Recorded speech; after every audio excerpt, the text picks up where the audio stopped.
Next up, out of the 4-3 even 6-1, we have the Sam Will blitz. You're going to want to make sure that your fastest outside linebackers, or your fastest linebackers are on the edge. I don't know how fast this guy is here, but like a guy like Jerome Baker's perfect. So I'm going to take him. I think he's fast. I'm going to take him. I'm going to move him out. And I'm going to put Baker on the edge. You want your fastest guys on the outside. McKinney, I'm pretty sure he's good. He's got good speed. You're going to want speed because these guys are going to really fly out the edge. So against gun formation, we're just going to go random trips TE here. Now, this is a good play.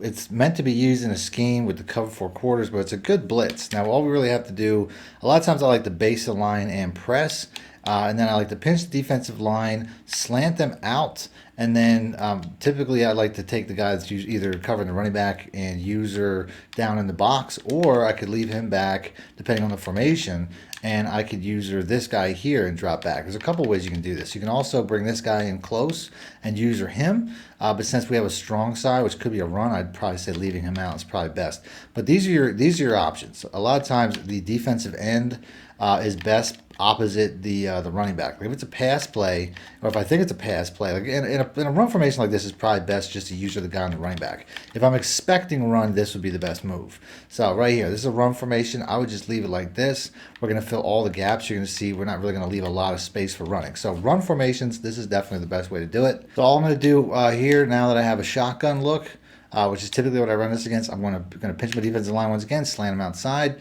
bring this guy in here and guess pass. This is how I'm going to get pressure.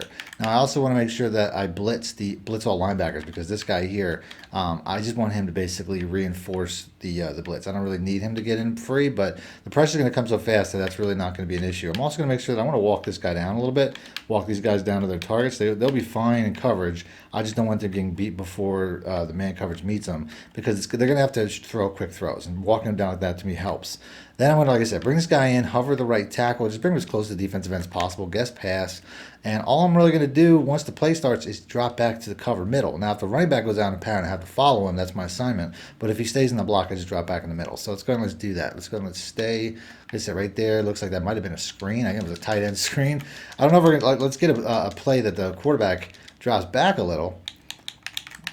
Let's do that again. Like I said, I don't really have to walk. Just got to walk these guys down a little bit so they don't get beat.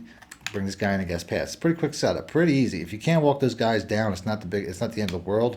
But you really have to get some. There we go. We're getting some good defense out here. Like I said, we're resulting in quick throws. I'm imagining that was because of the pressure. Let's go and let's watch the replay. Like I said, I'm sending so much pressure. You can see this guy's going to come in free off the edge every time. That's why he had to throw it immediately. But you can see it was not a good decision.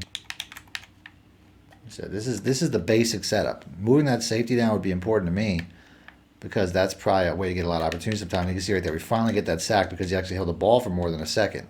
So we'll go to the replay. So that was really the first play where he actually held the ball, and you can see we get an instant sack. Now the play action, like I said, I don't know if that guy was supposed to go in a pattern, but you see the running back's blocking and it doesn't matter.